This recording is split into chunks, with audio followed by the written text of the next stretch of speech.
Welcome, deep divers. Today we're taking a deep dive into a really compelling French film, Mother and Son, or Un petit frère in French. We're looking at it through the lens of a great review by Mary Munoz, which honestly gives us a lot to unpack. Okay, so the film itself, it's described as, well, an immigrant story, but it's also a coming-of-age drama. And it's all wrapped up in this really poignant family narrative. Our mission here is to dig into how its unique structure, it's told in chapters, helps us understand these complex lives, these societal challenges. It really invites you, the listener, to see things from different angles, across decades. I'm definitely curious about how they pull that off. Yeah, and that structure is precisely what makes it so powerful. The review actually points out that the characters, they're sort of designed to spark maybe conflicting opinions. So that tells you we're in for something really engaging as we explore the choices of Rose, the mother, and her sons, Jean and Ernest. Right. So let's get into that. The film doesn't just tell one story straight through.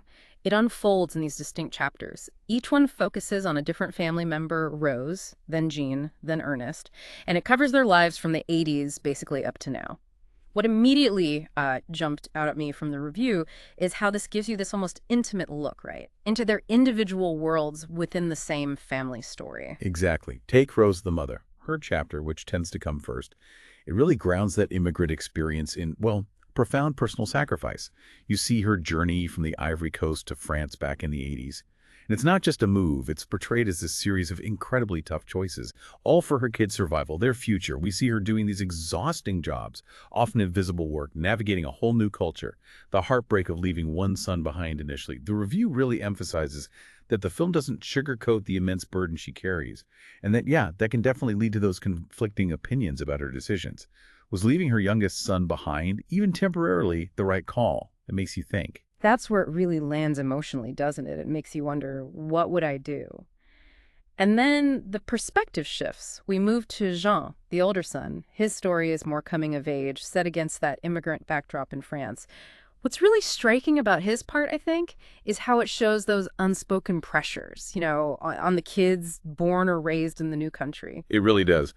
Jean's story often contrasts his own struggle for identity with his mother's much more physically arduous journey. He's trying to find his footing in French society, but he's also carrying this weight, his family's history, their expectations.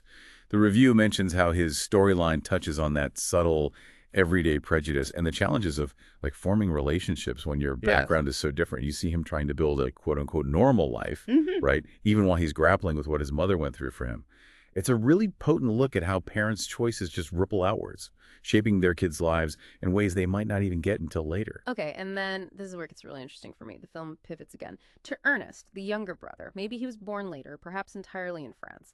His chapter, it feels different, right? It shows how that immigrant experience changes generationally.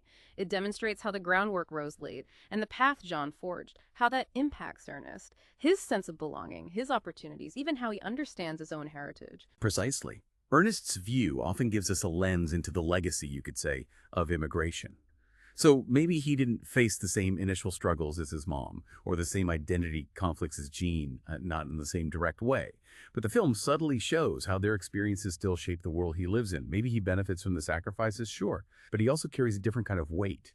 Maybe the expectation to succeed, to make good on that investment, or just dealing with a world that still sees him through a certain lens because of where his family came from. The review really praises this approach, using these different viewpoints to build this multi-generational picture, not just a straight line. And it absolutely excels in emotional delivery because you get to spend that intimate time inside each character's head, so to speak. So what does this all add up to for you, listening? Hopefully this deep dive has given you a kind of shortcut to understanding just how complex the immigrant experience in France can be. It's not one single thing, right? It's seen through these individual struggles, these triumphs within one family. It really highlights the incredibly difficult choices parents sometimes face and how those choices echo through their children's lives. But importantly, it also shows that powerful, undeniable love between siblings, even when their lives take different turns and their idea of home might be, well, very different. Absolutely. Mother and Son is really masterful in its emotional impact.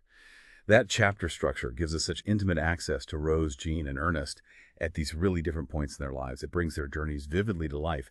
And thinking about it, this raises a pretty important question for you to mull over. How much of who we are, our identity, even generations after a huge change like immigration. How much is shaped not just by our own path, but by how society keeps seeing us, those labels that stick, and maybe how does art, how do films like this one help us face those realities? Mother and Son really pushes us, I think, to look past the simple stories and try to genuinely empathize with experiences that might be very different from our own.